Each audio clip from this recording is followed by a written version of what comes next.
ዴፊኒሽን የበሽታው ምንነት አትሌትስ ፉት ቲኒያ ፔዲስ ይህ በሽታ በብዛት የሚከሰት የእግር በሽታ ሲሆን የሚከሰተውም ደርማቶፋይትስ በሚባሉ የፈንገስ ዝርያዎች ነው። እነዚህ የፈንገስ ዝርያዎች ሪንግወርም እና ጆክ ኢች የሚባሉ በሽታዎችንም ያመጣሉ። እነዚህ ፈንገሶች እርጥበታማ እና ዳምፕ አካባቢ ያድጋል። ለዚህም ነው ብዙ ጊዜ የግል መታጠቢያ ቦታዎች ለእነዚህ የፈንገስ ዝርያዎች ምቹ የሆኑት። ጥብቅ እና ወፍራም ካልሲ፣ ትልቅ ጫማ የሚያደርጉ እና ብዙ የሚንቀሳቀሱ ሰዎች ለዚህ በሽታ ይበልጥ ተጋላጭ ናቸው።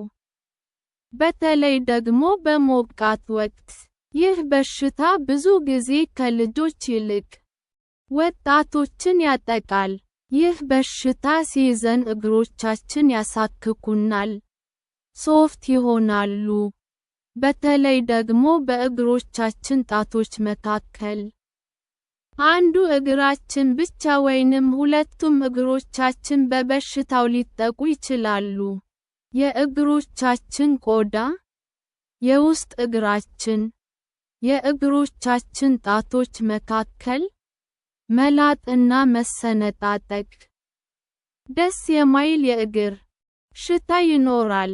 አንዳንድ ጊዜ ሕፃናት ላይ ብሊስተርስ እና ፓስቹልስ ፒምፕልስ ሊታዩ ይችላሉ። ኢንፌክሽኑ ለብዙ ጊዜ ከቆየ የውስጥ እግራችን ሊወፍር እና ስኬሊ ሊሆን ይችላል። ይህ በሽታ የሚተላለፈው ከተበከለው የሰውነት ክፍል ጋር ቀጥታ ግንኙነት ሲኖር፣ ከተበከሉ ዕቃዎች ጋር ንክኪ ሲኖር። ይህ በሽታ ከአንድ የሰውነታችን ክፍል ወደ ሌላ የሰውነታችን ክፍል ሊተላለፍ ይችላል። ለምሳሌ እግራችን ላይ ያለው ፈንገስ ቲኒያ ፔዲስ ወደ ብሽሽታችን ግሮይን ሊተላለፍ ይችላል። ቲኒያ ክረርስ።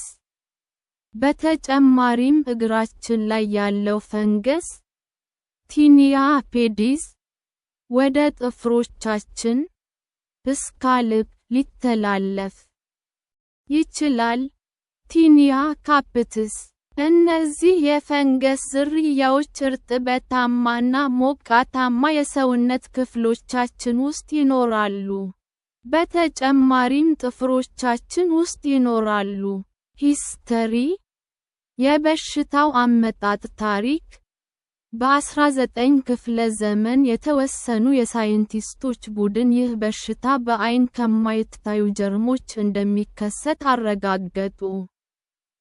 ይህ በሽታ በብዙ የፈንገስ ዝርያዎች የሚመጣ ቢሆንም በአራተኛው እና አምስተኛው የእግሮቻችን ጣቶች መካከል የሚከሰተው ትራይኮፋይቶን ሜንታግሮፋይትስ በሚባሉ የፈንገስ ዝርያዎች ነው።